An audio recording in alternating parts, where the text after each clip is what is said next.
Muy buenas noches a todos nuestros seguidores de Puentes hacia el Bicentenario, espacio organizado por el Fondo Editorial del Congreso de la República en coordinación con la tercera vicepresidencia del Congreso a cargo de la doctora María Teresa Cabrera Vega. Este espacio, como todos ustedes sabrán, es un espacio que busca precisamente colocar en agenda diversos aspectos de nuestros casi 200 años de vida republicana. En esta oportunidad vamos a contar con el doctor investigador Stefano Varese, quien va a disertar sobre la Amazonía, los pueblos indígenas y la historia negada, un tema que estamos seguros será del interés de cada uno de nuestros compatriotas.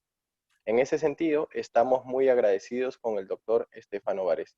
Asimismo, como en cada oportunidad, participa con nosotros la doctora María Teresa Cabrera Vega, tercera vicepresidenta del Congreso de la República, a quien le cedemos la palabra. Gracias, Bruno. Buenas noches a nuestros seguidores de Puentes hacia el Bicentenario, espacio que busca exponer y analizar diversos temas de interés en nuestro país a lo largo de casi 200 años de vida independiente. Como cada viernes, en esta oportunidad abordaremos el tema de la región amazónica en la conferencia Amazonía, Pueblos Indígenas y la Historia Negada, a cargo del destacado antropólogo doctor Stefano Varese, cuya visión nos va a permitir profundizar la problemática de la selva peruana.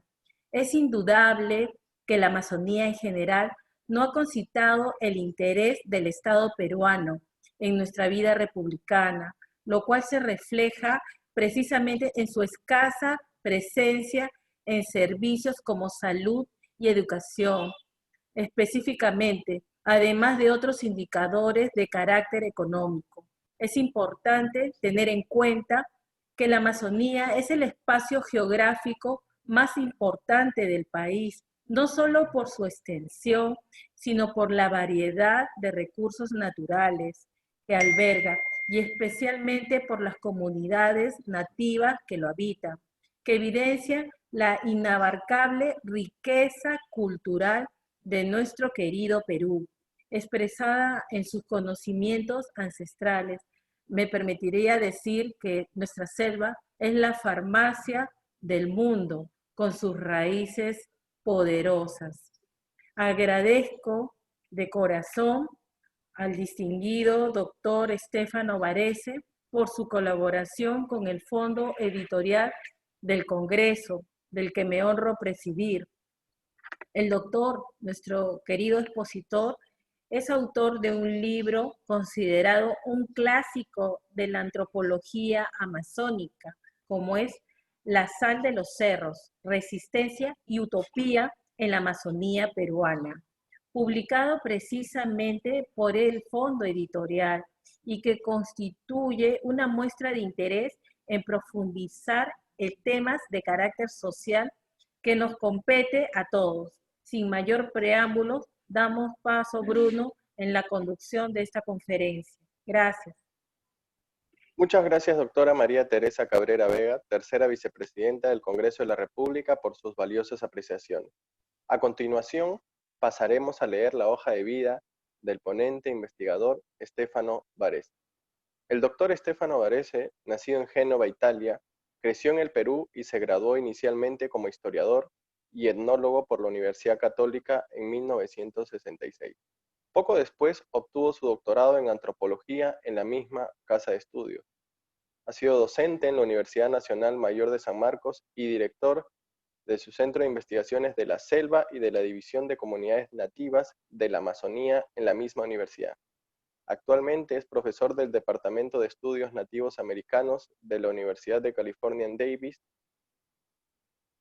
Dirige asimismo el Centro de Investigaciones Indígenas de las Américas y IRC-US Davis. Entre sus publicaciones se encuentra La Ruta Mixteca, el impacto etnopolítico de la migración transaccional en los pueblos indígenas de México del año 2004 y Witness to Sovereignty Essays on the Indian Movement in Latin America, en el año 2016.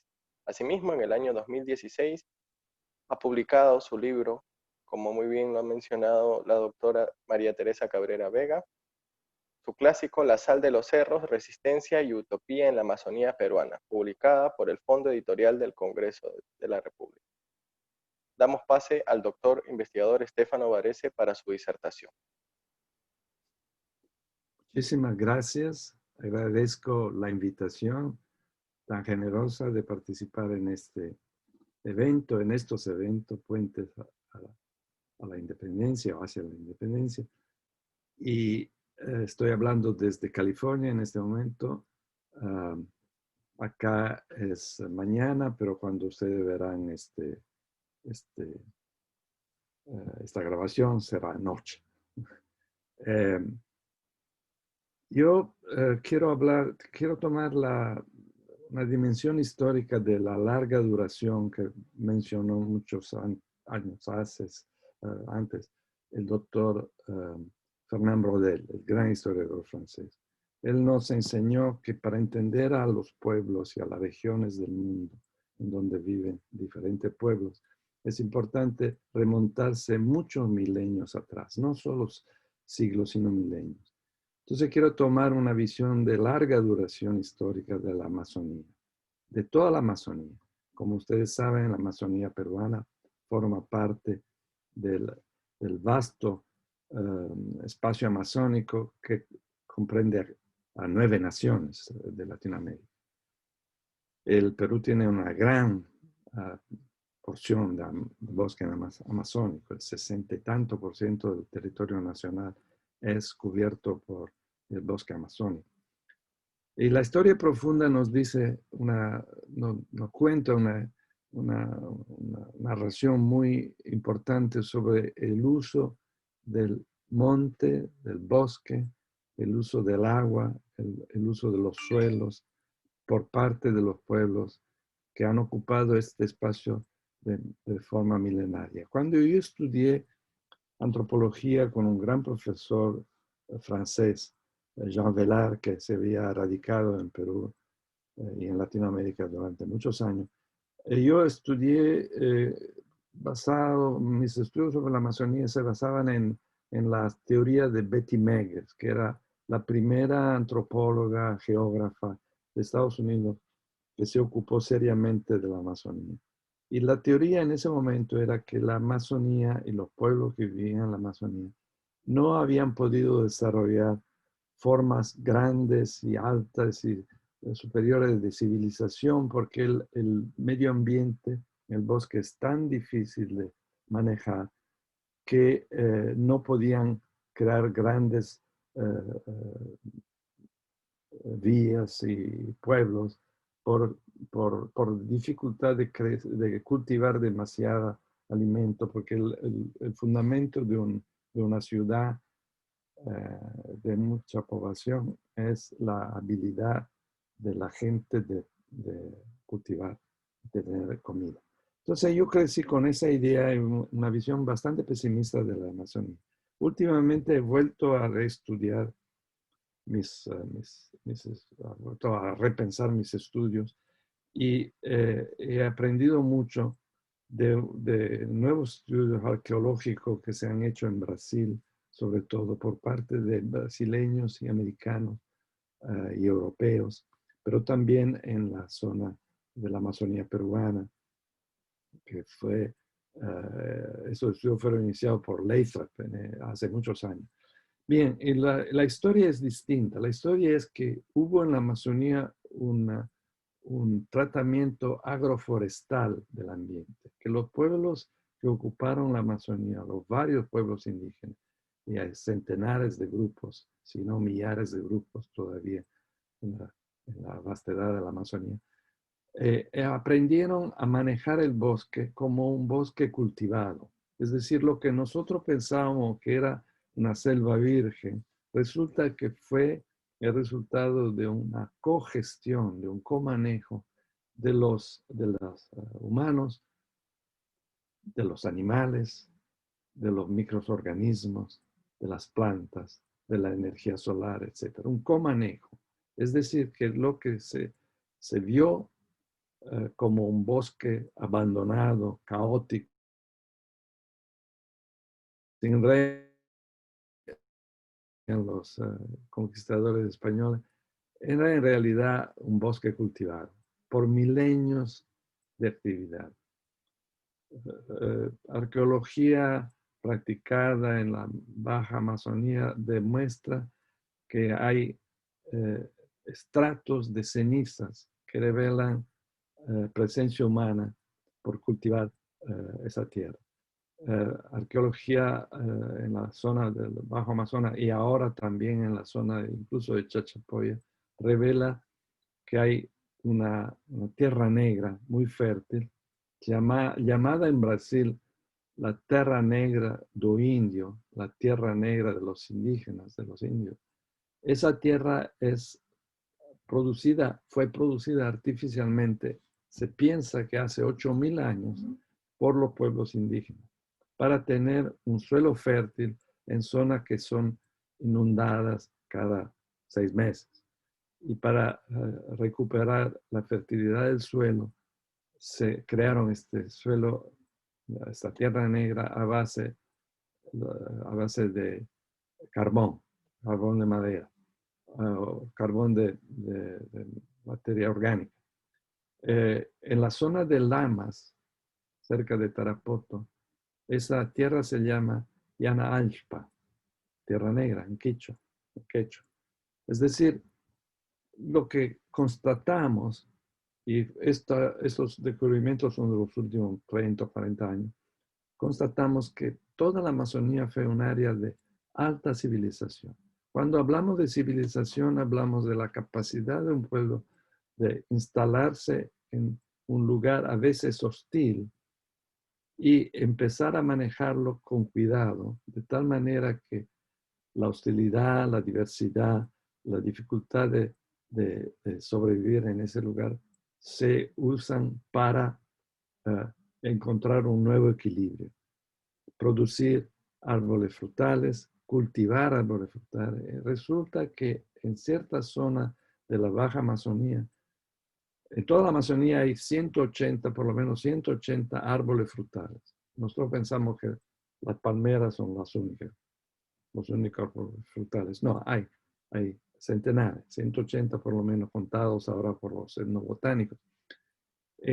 Estas sociedades durante milenios cultivaron estos árboles en plantaciones, lo que nosotros ahora llamaríamos plantaciones. Plantaciones diversas, no homogéneas. Entonces, todo eso permitió el desarrollo de grandes aldeas, casi ciudades, que fueron construidas con materiales endebles, es decir, con madera, que por lo tanto hay pocos restos evidentes. Pero otro descubrimiento importante o invención importante de los pueblos amazónicos fue la cerámica. Fueron los primeros pueblos en desarrollar la cerámica. Y la cerámica permanece. Entonces se pueden ver restos de habitaciones, de ocupación humana a través de la cerámica. Todo lo demás desaparece con tiempo, salvo la ceniza y el resto más orgánico duradero. Entonces, ¿cómo explicar que pueblos que se habían considerado, si no salvajes, muy primitivos, lograron manejar un medio ambiente tan complejo como el bosque amazónico y producir alta civilización? ¿Cómo explicarse, por ejemplo, que descubrieron el poder de la ayahuasca, pero un poder que está condicionado por el uso de la chacruna? Si ustedes hacen un brebaje de ayahuasca sin chacruna, no va a obtener el efecto esperado que ahora se ha vuelto de moda, porque falta la combinación de ayahuasca, Banisteriopsis y la chacruna. ¿Cómo explicar eso? En términos de química contemporánea, se requiere de un laboratorio químico, experimentación y lograr eso. Pero en términos de conocimiento masónico, eso fue explicado a un gran investigador suizo, Jeremy Narby, por un chamán ashánica, cuando le preguntó, ¿cómo sabes que esta planta funciona de esta manera o no funciona de ninguna manera? El chamán le dijo, el curandero, le dijo, es que nosotros hablamos con las plantas. La planta nos dice. Entonces, al insistir en la pregunta, la respuesta es, hablamos. Sabemos cómo hablar con las plantas y las plantas nos hablan. Entonces, una civilización que supo relacionarse con el medio ambiente de tal manera que el medio ambiente estableció una conversación con los humanos, y los humanos establecieron una conversación con las plantas, con los animales, con el agua, con el aire, con el mundo, en lo que nosotros los antropólogos llamamos cosmologías sagradas, porque todo ha tenido y todo sigue teniendo una explicación también espiritual. No todo es materia. Lo que aparece como materia a los pueblos indígenas de la Amazonía y otros pueblos indígenas de las Américas le aparece como una manifestación material del espíritu. Entonces, sobre esta base llegan los europeos. Llegan los europeos en el siglo XVI, como ustedes saben, llega el gran explorador que baja de Quito y recorre la Amazonía, Carvajal, acompañado por, Orellana, de hecho, acompañado por Carvajal, escribe una crónica que se pierde. La intención de la crónica era explicar al rey de España, a la corona, la belleza y misterios y secretos de este largo río de las Amazonas, porque pensaban que estos hombres que vivían en la ribera de los ríos y del río eran mujeres, en realidad eran hombres desnudos que se cubrían con una faldita. Explicar que lo que estaban viendo era una continuidad de pueblo después de pueblo, casi formando una entera ciudad a lo largo del río Napo primero y después del Amazonas, cuando el Napo desemboca en la Amazonas. La crónica se perdió. Los pocos que la leyeron en esa época pensaron que eran mentiras. Todo lo que había narrado Orellana y Carvajal eran mentiras, que en realidad allí no había civilización, no había ciudades, eran simplemente una serie de indígenas salvajes. Cuando se reencontró la crónica, mucho después en Europa ya, los antropólogos volvieron a repensar la historia de la Amazonía, y eso es lo que le relaté antes. Entonces llegan los europeos e implantan el cristianismo, que en ese momento, en el siglo XVI, era un cristianismo ya bastante materializado, en el sentido de que había perdido la narrativa bíblica de una relación con el mundo que era más espiritual que material. Llegan los conquistadores, implantan el cristianismo, desinterpretan totalmente lo que ven, y los primeros que se acercan con alguna inteligencia fue, en el caso que yo conozco personalmente por mis estudios históricos, el padre jesuita Juan Font, un catalán que se acerca a los indígenas que él llama camparites, que en realidad pueden haber sido Asháninka o Yanesha, los que se llamaron los Campa y los Amuesha, y es recibido con música, con regalos, con generosidad, y él vuelve a Lima y escribe una carta al virrey que una carta en la que dice, esta gente son sumamente cultivados, tienen un sentido musical muy bueno, son generosos, son hospitales, etc. Viven como en un paraíso, no le falta comida, no le falta nada. El virrey naturalmente no pone atención a esto y empieza una relación muy tensa con todos los pueblos indígenas de la Amazonía, desde la Amazonía de Colombia, Ecuador, Perú, Bolivia, la Amazonía andina, hasta la Amazonía profunda de Brasil y de las Guyanas. Una relación basada sobre una desinterpretación de lo que fueron, son y eran los pueblos amazónicos y su relación con el medio ambiente. Entonces la implantación colonial tomó una actitud de oposición a los pueblos indígenas y una oposición que se transformó en oposición a la ética de los pueblos indígenas. Es decir, no fueron capaces estos conquistadores, incluso los religiosos, salvo algunas raras excepciones, no fueron capaces de entender que estos pueblos se manejaban socialmente de acuerdo a una ética de estar en el mundo, respetando el mundo, estar en un mundo que es concebido no solo como materia, sino como manifestación de espíritus. Ya a nivel personal, en mi propia experiencia, en los años 60, cuando de jovencito me fui a tratar de comprender a los Ashánica, que yo en ese momento todavía llamaba campa hasta que llegué al Gran Pagonal y me di cuenta que por años había llamado a esta gente con un nombre absurdo, porque ellos se llaman a sí mismos Esheninka o Ashánica. Allí aprendí casi de manera emocional la gran ética con la cual se comportan los Ashánicas.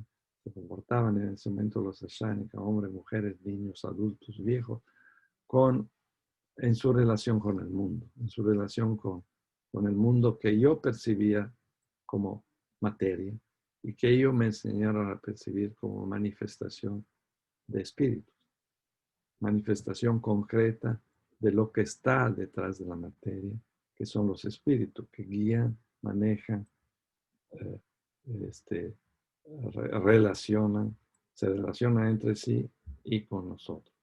Cada historia, cada mito, lo llamamos mito de manera quizás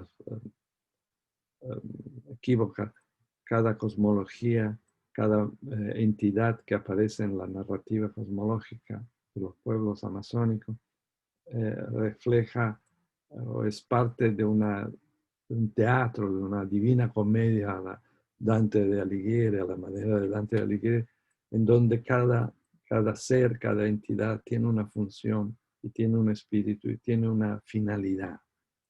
Y una finalidad que es relacional, de relacionarse con los otros entes que ocupan el universo, de relacionarse el agua con el aire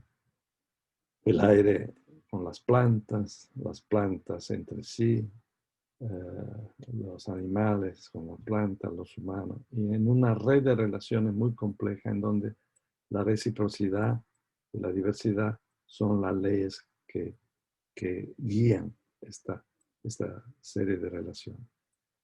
Si uno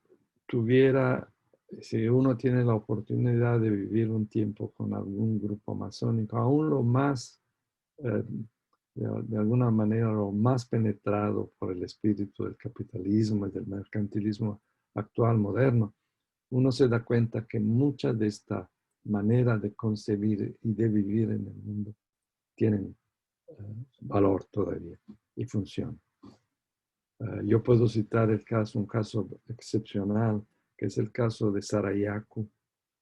Sarayaco, el río del maíz, es una comunidad quichua de Ecuador, del río Bobonaza. El río Bobonaza es un afluente al final del Marañón, en el Perú, pero nace en la zona del Alto Napo. Este pueblo es el creador de dos términos que se han vuelto muy comunes en la ideología del movimiento indígena americano. El término de summa causa, que ha sido mal traducido primero por los ecuatorianos, después por otros políticos e investigadores latinoamericanos como el buen vivir. Summa causa quiere decir la vida en armonía entre nosotros los humanos y los otros entes que ocupan el mundo. Otro término que ellos han introducido en la discusión con el mundo occidental es el causa sacha, la selva viviente. La selva es una serie de entidades vivas que tienen intencionalidad, que se están dirigiendo hacia un objetivo cósmico, que no son entes inanimados, sino que tienen animus, como decían los latinos, que tienen espíritu, que tienen voluntad, que tienen emociones, que sufren, que gozan. Hasta el agua tiene emociones en esta visión del mundo. Los materialistas modernos piensan que todas esas son fábulas, que no tienen fundamento. Y al pensar eso, tratan el mundo como una serie de entes inanimados y por lo tanto deterioran, destruyen el mundo. Entonces vamos a nuestro tema de esta conferencia, de esta charla. ¿Cómo se ubica entonces la nueva república peruana, la nueva república que aparece como una desvinculación final con la colonia española, manteniendo muchos de los elementos culturales, históricos de España, pero al mismo tiempo reclamando una personalidad diferente y distinta? ¿Cómo se relaciona esta nueva nación que surge como independiente a principios del siglo XIX y que proclama conocer su territorio, el territorio que ha heredado de la colonia española? Bueno, la selva del Perú fue explorada, o la selva, yo la llamaría selva andina, porque no hay que olvidar que todas las aguas que fluyen a la gran cuenca amazónica, casi todas salen de los Andes. Todo el suelo que cargan, el suelo rico en elemento orgánico que cargan los ríos de la Amazonía, salen de los Andes.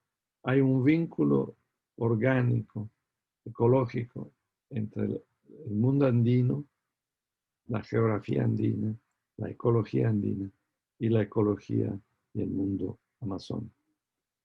¿Cómo se relacionan estos nuevos personajes de la independencia peruana y los nuevos ciudadanos republicanos con la selva? Vuelven a repensar a veces, de manera muy somera, la relación con el bosque amazónico, con los indígenas. Había historias en ese momento terribles y de alguna manera que asustaban a la población, incluso a la élite, acerca de los pueblos que vivían en la zona amazónica. No tenemos que olvidarnos que hubo por lo menos unas 20 rebeliones importantes, lo que ahora se podría considerar la selva central del Perú. 20 rebeliones, insurgencias muy violentas contra la colonia española y parte de los años iniciales del siglo XIX. La más famosa, como ustedes recordarán, fue uno de los argumentos de mi libro, La Selva de los Cerdos, fue la rebelión de Juan Santos Atahualpa y su descendiente, Juancito, creo que se llamaba, lo llamaron, su hijo, uno de sus hijos, que mantuvo a la sociedad peruana, la comunidad peruana, alejada de la selva central por más de 100 años. Fue solamente después de la derrota, una derrota precaria de alguna manera de los Ashaninka, de los Yanesha, de los Shipibo, los Junimo, de los Piro, de muchas poblaciones de la selva central.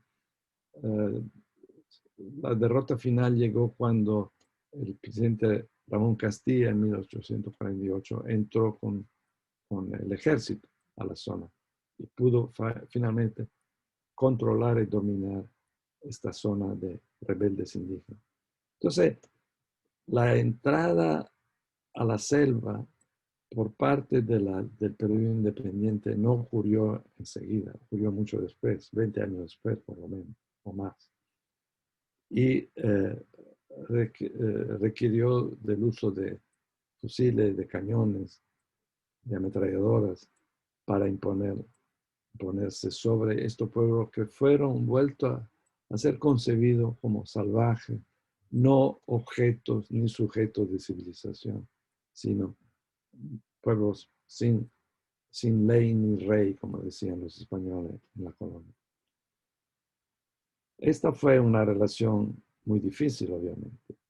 La independencia del Perú significó muy poco para esos pobladores, salvo lo que ocurrió después con Ramón Castilla ya en la República y muchos años después con la única verdadera razón para ocupar esta zona, someter a sus pueblos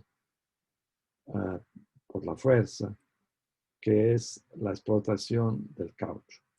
La era del caucho, que es una era de historia negra de todos los países andino-amazónicos, todos intervinieron en eso, hasta el Brasil, en una especie de orgía de explotación de gente y de recursos para obtener el caucho que a partir de fines del siglo XIX se volvió uno de los elementos más importantes para el desarrollo industrial de Occidente.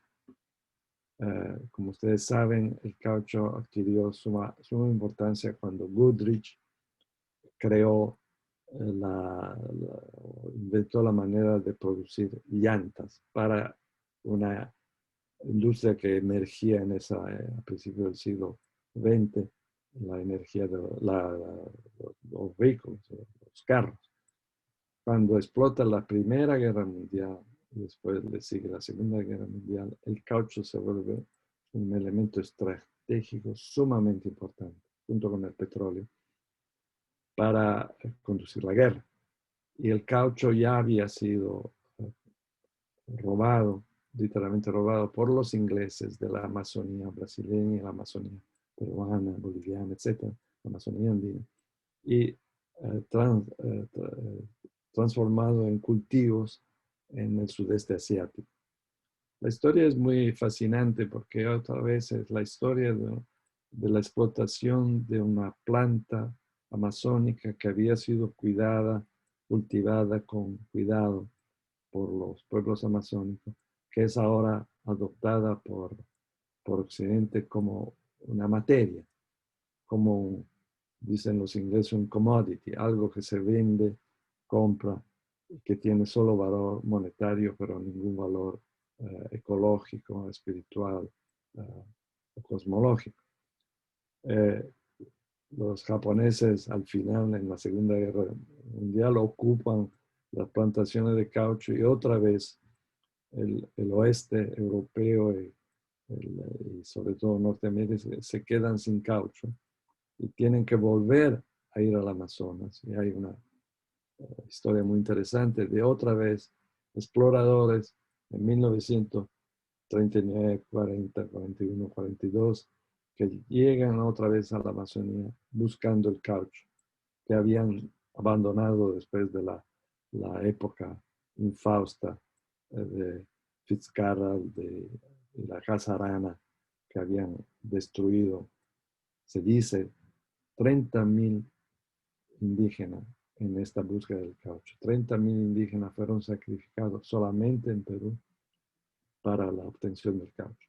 Entonces, una relación muy conflictiva que no fue resuelta de manera humana, humanística, hasta muy entrado el siglo XX. Muy entrado el siglo XX. Y aquí tengo que hacer una nota marginal, porque no quiero involucrarme demasiado en política contemporánea.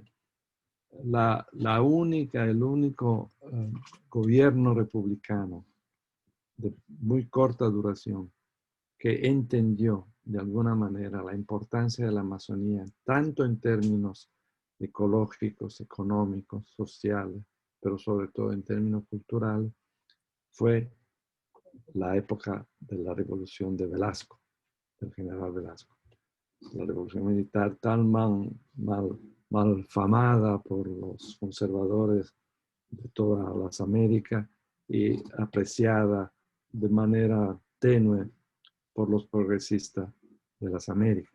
Porque Velasco fue, o el régimen de Velasco fue el único que emitió legislaciones a favor de los pueblos amazónicos, del Perú en ese caso, de igual manera que otros gobiernos progresistas en Ecuador, en Bolivia, intentaron hacer algo similar.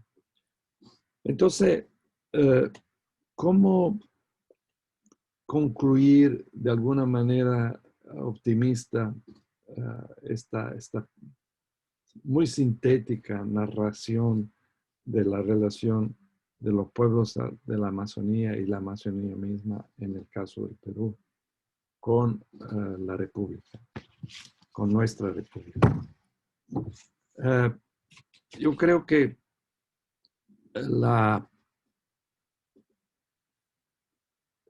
una visión optimista nos diría que ha llegado el momento en que todo el pueblo peruano, todos los pueblos peruanos, toda la dirigencia, intelectualidad peruana debería revisar esta larga historia de los pueblos de la Amazonía y replantearse una nueva relación de reciprocidad, de respeto, de generosidad mutua, en donde todos, la totalidad de la sociedad y del medio ambiente se beneficiaría de una relación de equidad y de reciprocidad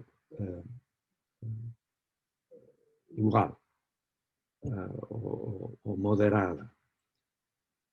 ¿Es posible pensar en algo así? Yo creo que sí. Yo soy optimista. A pesar de mi edad y de mis años, sigo pensando que hay una calidad humana que puede volver a ser reanimada con los mensajes, con mensajes concretos. Que es posible pensar en una relación de los pueblos y del ambiente amazónico de una manera que beneficie a todos, no solo a los que la ocupan de manera violenta y quieren sacar todos los recursos y oprimir a la gente con trabajo, prácticamente trabajo forzado, sino que es posible pensar en una manera humanística, progresista, de relacionarse con los pueblos y el ambiente de la Amazonía. La primera importante noción, tenemos que volver a aprender, es que hay una ética que guardar, que hay una conducta ética que implantar en nuestra relación con el medio ambiente. Lo que los jóvenes ahora en Europa, en el primer mundo y en toda Latinoamérica, en el mundo en general, nos están diciendo es que nosotros los adultos y los viejos hemos perdido la capacidad de pensar en términos éticos acerca del mundo. Pensamos que el mundo es una suma de materialidades que pueden ser manipuladas, usadas, consumidas y a veces reproducidas de mal manera. El mundo no, el mundo es otra cosa, nos dicen los jóvenes. El mundo es como un ser delicado que hay que cuidar, que hay que desarrollar, con el que hay que estar en diálogo permanente para entender qué quiere el mundo de nosotros, qué quieren los animales, qué quiere la planta de nosotros, qué quiere el agua de nosotros. Entonces, con una transformación de ética que está siendo implementada en algunos casos por comunidades de jóvenes, por lo menos en la cabeza de los jóvenes, con una actitud de ese tipo podríamos empezar a reimaginar nuestra relación con la selva. Entonces, al hacer esto, estaríamos diciéndole a los jóvenes y adultos que en 1820, 21, 22, 23 quisieron crear un país independiente, una república independiente, y no sabían demasiado sobre lo que ocurría más allá de los Andes, en esa zona oscura que ellos consideraban tal vez, si sabían que existían, uh, llena de salvajes y de monstruos. Revivir ese momento histórico y reenseñarnos que efectivamente esos jóvenes que buscaban la independencia del Perú debían de aprender a vivir en todos los mundos que el Perú les estaba ofreciendo como república independiente. Y uno de estos mundos muy importantes, más del 60% del territorio nacional, era y es la selva. Y hay que aprender a vivir en este mundo, como por milenios los pueblos de la selva nos enseñaron a vivir en él.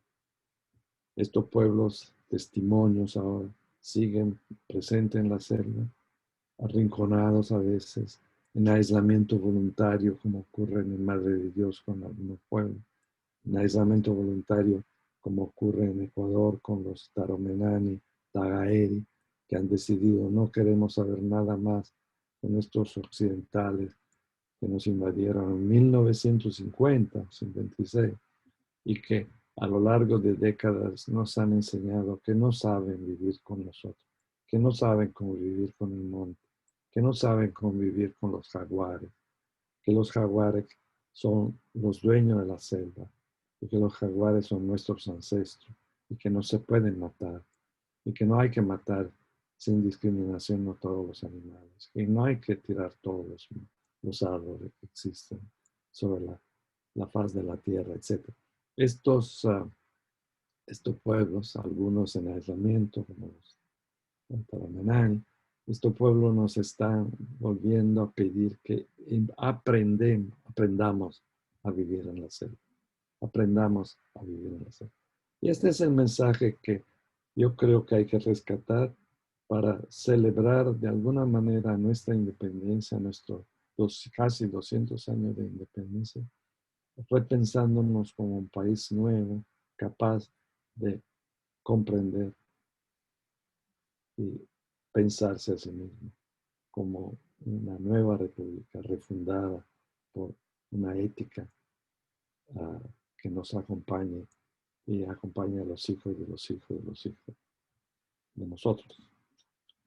Hijas, debería decir, ahora que nunca puedo olvidarme sobre todo viviendo en este país del norte, que siempre hay que feminizar todo lo que se dice.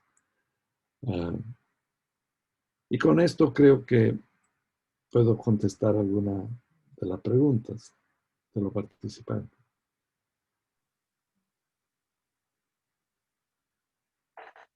Muchas gracias, doctor investigador Estefano Padrese, por tan magistral ponencia que nos ha realizado el día de hoy. Dispensar a la doctora María Teresa Cabrera Vega, que por asuntos laborales se ha tenido que retirar.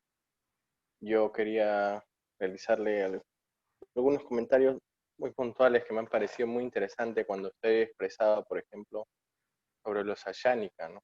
Sobre la gran ética que ellos demuestran en su comportamiento. Y también me pareció muy interesante cuando usted mencionó, doctor, cómo ellos, cuál es la visión que ellos tienen del mundo, que lo perciben de una manera espiritual y sobre todo la reciprocidad en que ellos demuestran y conciben con el mundo.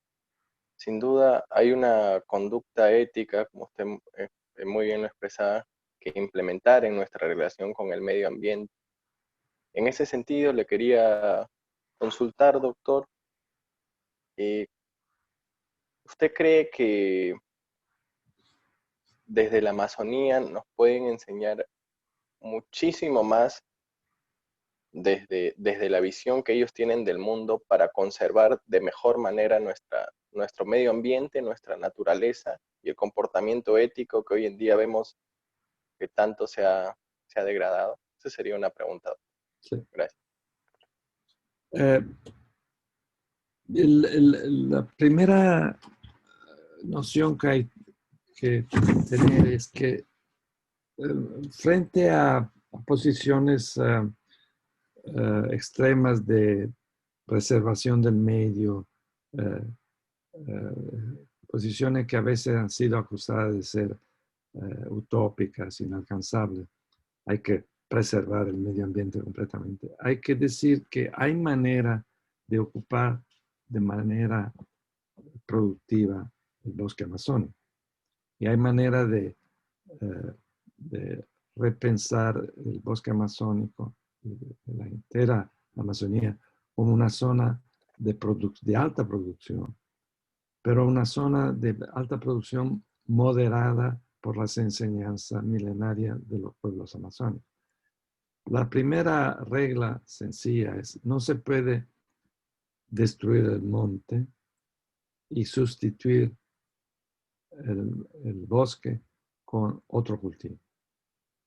Aquí hay una gran enseñanza que Latinoamérica aprendió desde México hasta la América tropical, diría, o subtropical, aprendió, que es la enseñanza del café.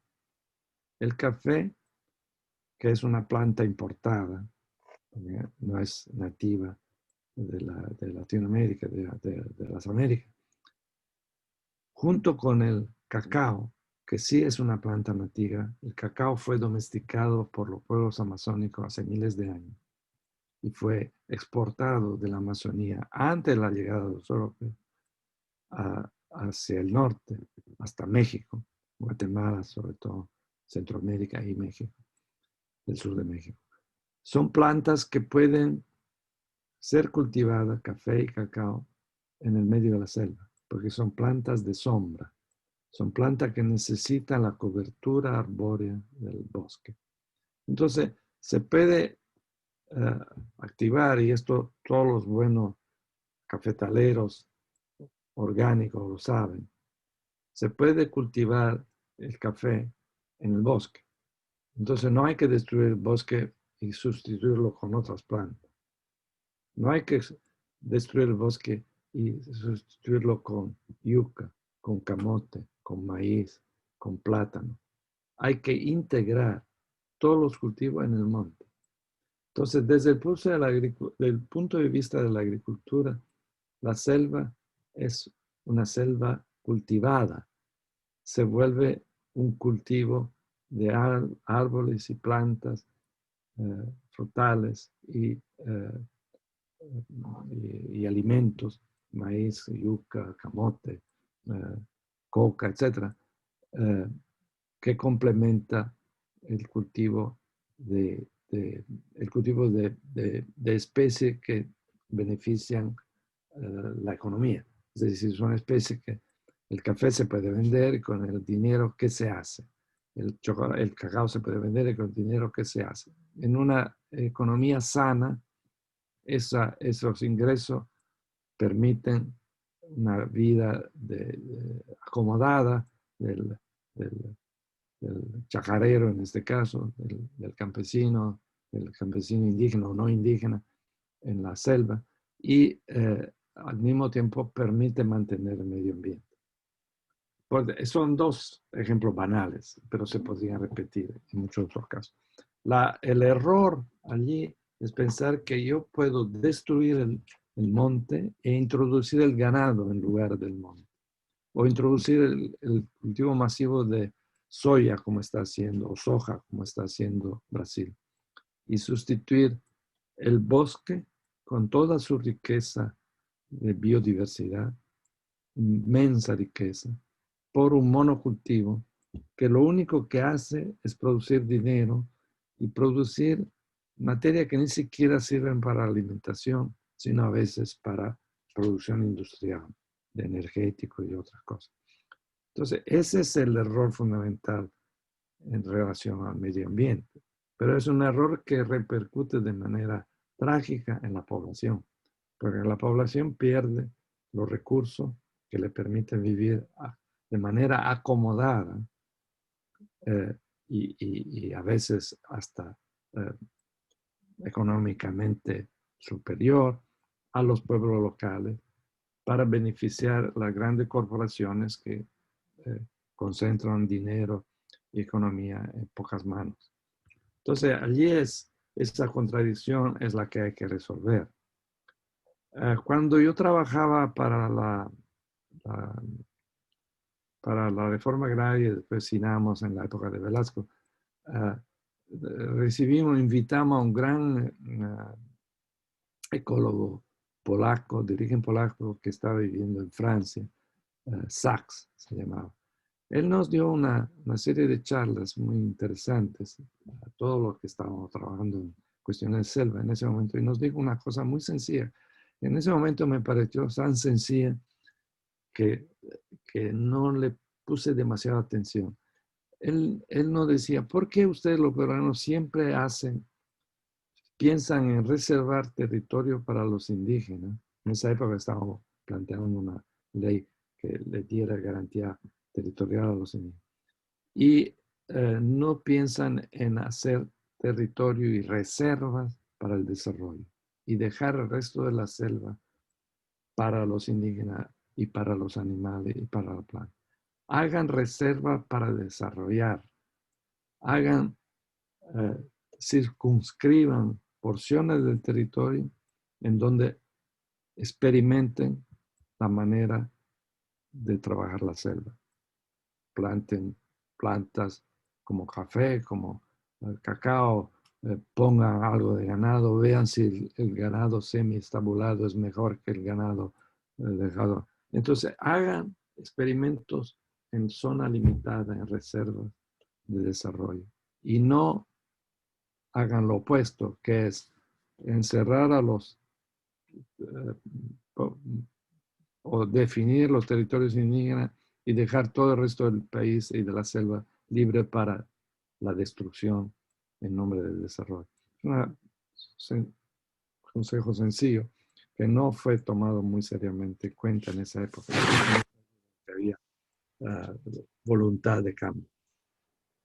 Pero sí, la gran enseñanza de los pueblos amazónicos, de todos los pueblos amazónicos, es que en su historia han sabido crear ecosistemas globales que se fundamentan sobre prácticas éticas y sobre el principio fundamental de que no estamos rodeados de materialidades, sino que estamos rodeados de expresiones materiales de espiritualidades. Esto es algo que me permite una disquisición porque estoy muy metido en estos años, diría yo, en entender la relación entre la física cuántica, la mecánica cuántica y las cosmologías indígenas. La física cuántica nos demuestra que hay realidades mucho más complejas de la realidad de la materia gruesa, que en el mundo cuántico hay ciertas leyes físicas que no se aplican. Y cuando un indígena nos dice a nosotros que yo puedo ser vivo y muerto al mismo tiempo, nosotros pensamos que esa contradicción es una estupidez. No se puede ser vivo y muerto al mismo tiempo. La física, la mecánica cuántica, nos dicen que dos cosas pueden ser diferentes y la misma al mismo tiempo. Una partícula puede ser partícula, pero puede ser también onda. Partícula y onda son dos formas que se contradicen a sí mismas. Sin embargo, una partícula es también una onda. Depende de quién la observa, cuándo se observa y cómo es observada. Entonces, estas leyes de la física cuántica, en particular a mí y a otros investigadores ahora, les están resultando muy sugestivas para entender la manera de conocer de los pueblos indígenas, la manera de actuar con inteligencia sobre el medio ambiente, porque perciben el medio ambiente de manera mucho más sutil y refinada de simplemente mirar al medio ambiente como materia, inerte, inerme, diría yo. Una materia que no tiene voluntad, que no tiene intencionalidad, que no tiene inteligencia. Qué interesantes y pertinentes apreciaciones que nos acaba de brindar nuestro ponente investigador Stefano Varese. Sin duda tenemos que esforzarnos para ver esta manera humanística, para relacionarnos de mejor manera con los pueblos de la Amazonía. Como hemos podido observar, tenemos mucho por seguir aprendiendo en aras del Bicentenario. En ese sentido, queremos sugerirles a todos nuestros seguidores del programa virtual Puentes hacia el Bicentenario que deseen profundizar sobre las investigaciones de nuestro ponente investigador Stefano Varese. Le recomendamos su libro titulado La sal de los cerros, resistencia y utopía en la Amazonía peruana, publicado por el Fondo Editorial del Congreso de la República. Desde el Fondo Editorial del Congreso de la República, en coordinación con la tercera vicepresidenta de la República a cargo de la doctora María Teresa Cabrera Vega, agradecemos al doctor ponente investigador Stefano Varese por su extraordinaria disertación. Me quedo con la frase causa Sachi, la selva viviente. Muchas gracias, muy buenas noches. Gracias a todos, gracias a nuestros seguidores por seguirnos cada viernes. Gracias, doctor. Buenas noches, gracias.